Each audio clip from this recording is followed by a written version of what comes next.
ওঠো মুমিন মুসলমান, ঘুমায় না আর। আমরা পশু পাখি জেগে করি জিকির মাওলার। সুবহানাল্লাহ বলেন না ভাই, আওয়াজ দিয়ে সুবহানাল্লাহ বলেন। পশু পাখি গাছের ডালে ডাকে বারবার, রোজ হাসরে নিদান কালে মানুষ, রোজ হাসরে নিদান কালে মানুষ কেমনে হয় বাবা। ওঠো মুমিন মুসলমান, ঘুমায় না আর। আমরা পশু পাখি জেগে করি জিকির মাওলার। জোরে বলেন মারহাবা। মুসলমান ভাইয়ার আমার, সেই জন্যই রবকে সাজদা দিতে দিতে দুনিয়ার জমিনে যারা অভ্যস্ত হয়ে গেছিল, আল্লাহ তাআলা যখন বলবে বান্দারে সেজদা দে, সাথে সাথেই মুমিন বান্দাগুলো সেজদায় পড়ে যাবে। সুবহানাল্লাহ। কিন্তু এক শ্রেণীর মানুষ, খাশিয়াতান আবসারুহুম তারহাকুহুম যিল্লাহ ওয়াকাদ কানু ইয়াদউনা ইলা সুজুদি ওয়া হুম সালিমুন। শত চেষ্টা করবে রে ভাই, সেজদা দিতে পারবে না, লজ্জায় তাদের মাথাটা নিচের দিকে চলে আসবে। আহারে, মুমিন বান্দাগুলো সেজদা করে, আমরা করতে পারি না। তাফসীরের ভিতরে আসছে, পিঠটা কাঠের মতো শক্ত হয়ে যাবে রে ভাই, শত চেষ্টা করবে, কিয়ামতের দিন রবের কদমে সেজদা দিতে পারবে না, পারবে না, পারবে না।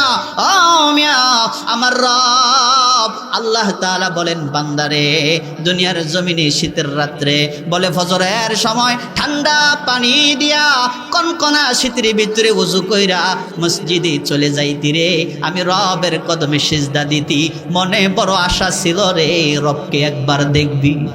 সুবহান, মনে বড় আশা ছিল রে রবকে দেখবি, কিন্তু দুনিয়ার জমিনে আমি আল্লাহ সেই সিস্টেম করে দেই নাই রে বান্দা। আজকে হাসরের ময়দানে আমি আল্লাহ তাআলাকে দেখে দেখে তোরা সেজদা দিয়া দে। তুমি একদিন জেনে যাবে আমার জানাজা হয়েছে পড়া, সেদিন তুমি রবের কাছে বল, সেদিন তুমি রবের কাছে বল, শেষ বিচারে যেন পড়ি না ধরা। তুমি একদিন জেনে যাবে আমার জানাজা হয়েছে পড়া।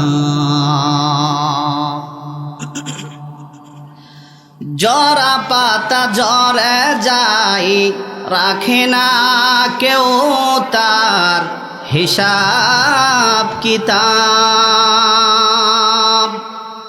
মানুষ তো তা নয়, তিলে তিলে হবে তার নিবিড় হিসাব, ঠিক কিনা? জরা পাতা জরে যাই, রাখে না কেউ তার হিসাব কিতাব। মানুষ তো তা নয়, তিলে তিলে হবে তার নিবিড় হিসাব। ডায়েরিটা দিবে খুলে, রেখেছিল যা তুলে, কথা কয় না, ডায়েরিটা দিবে তুলে, রেখেছিল যা তুলে, সেদিন পড়ে না যেন হাতে হাত করা, সেদিন পড়ে না যেন হাতে হাত করা। তুমি একদিন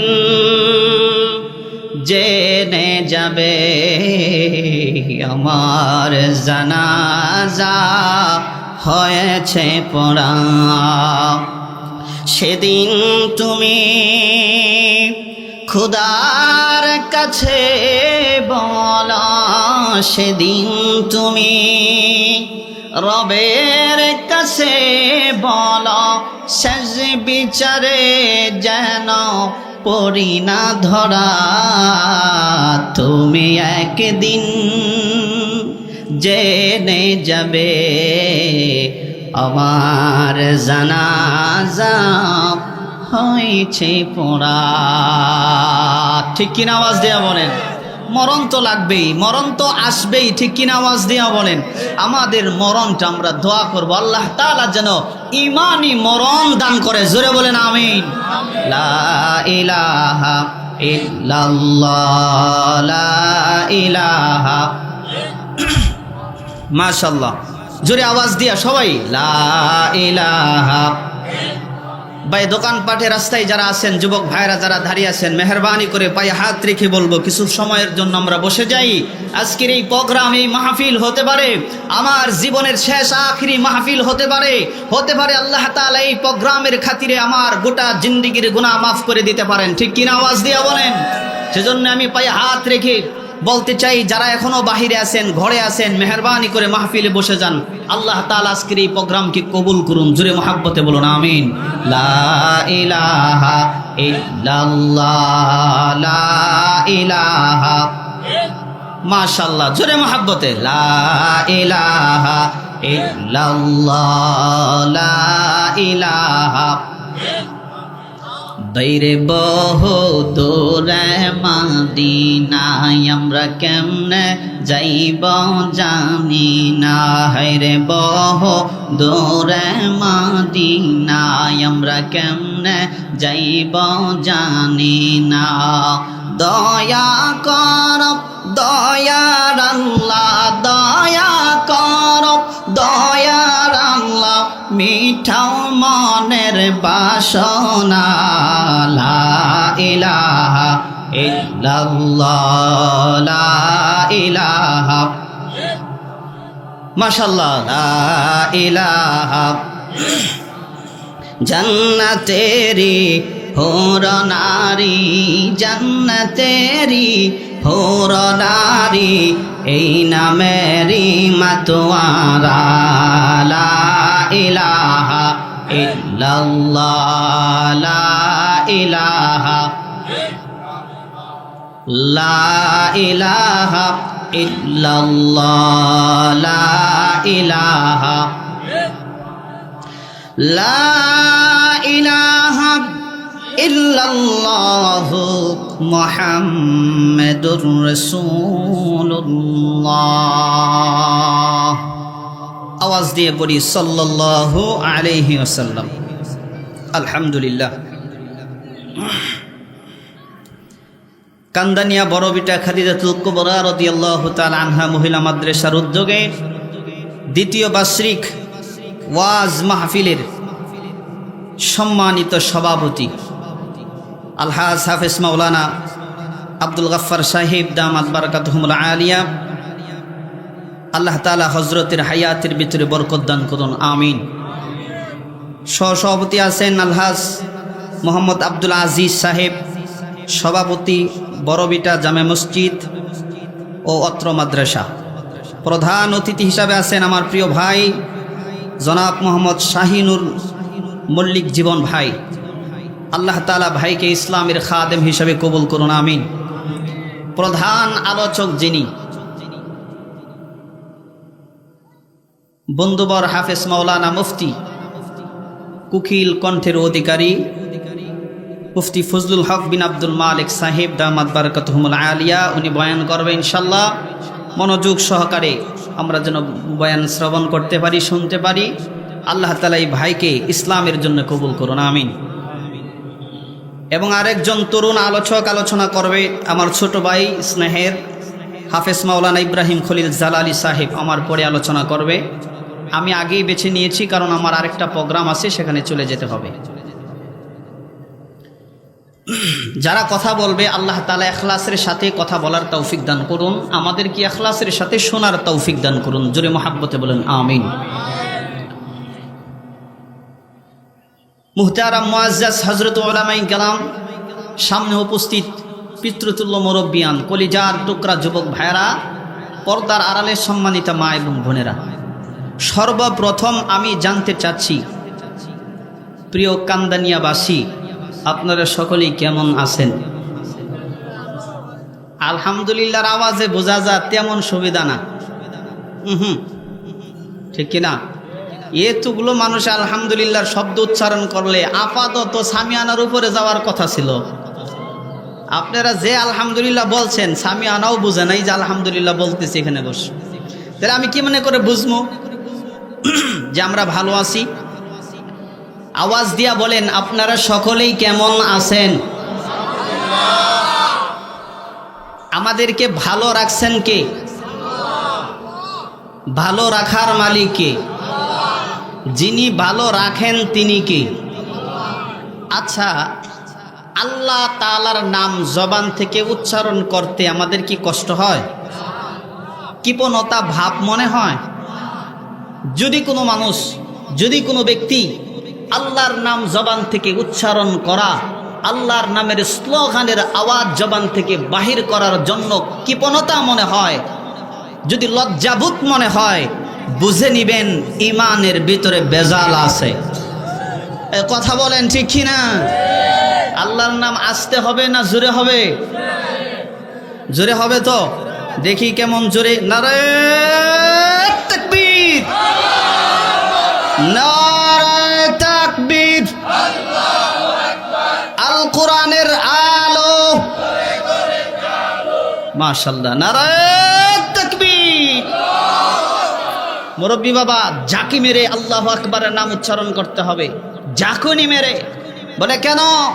বলে জবান থেকে আল্লাহর নাম যখন জাকুনি মেরে আল্লাহু আকবারের আওয়াজ জবান থেকে বাহির করবেন, জবানের যত কীট আছে আল্লাহ তাআলার আল্লাহু আকবারের আওয়াজের জাকুনির মাধ্যমে জবানের কীট আল্লাহ তাআলা দূর করে দেবে। সেই জন্য আল্লাহর নাম আসতে হবে না জোরে হবে? আল্লাহ তাআলা আমাদেরকে কবুল করুন, জোরে বলেন আমিন। তো ভাইরা আমার, সকল প্রশংসা আল্লাহ তাআলার দরবারে, যে রব আল্লাহ তাআলা আজকেই খাদিজাতুল কুবরা রাদিয়াল্লাহু তাআলা আনহার এই বার্ষিক মাহফিলের জন্য আমাদেরকে কবুল করেছেন, বক্তা শ্রোতাদেরকে আল্লাহ তাআলা কবুল করছেন। দেখেন আপনাদের ভাগ্য কত ভালো যে আমরা দেখি বিভিন্ন জায়গায় যখন অনুষ্ঠান বা এরকম সবার আয়োজন বা মাহফিলের আয়োজন করা হয়, বক্তার জন্য কত পেরেশানি থাকা লাগে। হাই রে ফোন আর ফোন, বক্তা কোন জায়গায় আছে? গাজীপুর চৌরাস্তা। কোন জায়গায় আছে? বলে টাঙ্গাইল সদরে এতে আছে, গাড়ির জ্যামে আটকে আছে। কথা বলেন ঠিক কি না? আর আপনাদের ভাগ্য কত ভালো, বলে লিফলেটে 3 জন বক্তার নাম, 3 জন আইসা উপস্থিত হয়ে গেছে। মারহাবা বলেন। প্রিয় ভাইরা আমার, প্রশংসা হবে কার বলেন তো? আল্লাহর প্রশংসা করলে আল্লাহ খুশি হয় তো? আওয়াজগুলো বন্ধ করতে হবে। এই ছেলেরা, আওয়াজ করা যাবে না। এটা কি মেলা নাকি এটা?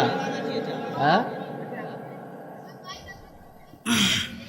প্রশংসা হবে কার? আওয়াজ দিয়া বলেন। আল্লাহর প্রশংসা করলে আল্লাহ খুশি হয় তো? প্রশংসা কেন করবেন জানেন? ও মিয়া, আল্লাহ তাআলা আমাকে আপনাকে রবের হাজার হাজার কোটি সহস্র কোটি নিয়ামতের ভিতরে আল্লাহ তাআলা আমাদেরকে ডুবাইয়া রাখছেন। ঠিক কিনা বলেন? আচ্ছা, আল্লাহ তাআলা দামি একটা নিয়ামত যেটা আমাদের কাছে আল্লাহ তাআলা দিয়েছেন, অত্যন্ত দামি। বলে সেই নিয়ামতটা কি জানেন? আল্লাহ তাআলা যদি 5 মিনিটের জন্য বন্ধ করে দেয়, কোনো মানুষ বাঁচতে পারবো না। সেটার নাম হলো অক্সিজেন। নাম কি? আওয়াজ দিয়া বলেন তো। আচ্ছা, অক্সিজেন যদি বন্ধ করে দেয়, আমরা বাঁচতে পারবো? এই করোনাকালীন সময়ের ভিতরে দেখছেন তো, অক্সিজেনের বোতল নিয়ে কত মারামারি, দৌড়াদৌড়ি। ঠিক কিনা বলেন? মুসলমান ভাইয়ের আমার, আল্লাহ সুবহানাহু ওয়া তাআলা যত শত নিয়ামত আমাদেরকে দিয়েছেন, যত দামি নিয়ামত আল্লাহ তাআলা আমাদেরকে দিয়েছেন, আল্লাহ তাআলার কোনো নিয়ামত কম দামি না, ঠিক কিনা বলেন? সমস্ত নিয়ামতগুলাই আল্লাহ তাআলার দামি। আল্লাহ তাআলা যত নিয়ামত দিয়েছেন, অন্যতম দামি একটি নিয়ামতের নাম হলো ভাই অক্সিজেন। বলে 5 মিনিটের জন্য বন্ধ করে দিলে কোনো মানুষ বাঁচতে পারবে না। আওয়াজ দিয়া বলেন কথা ঠিক কিনা? আল্লাহ তাআলা এই দামি নিয়ামতটা আপনি কোথায় যাবেন? ওরে ভাই, ঘরে যাবেন না, সে বাহিরে যাবেন।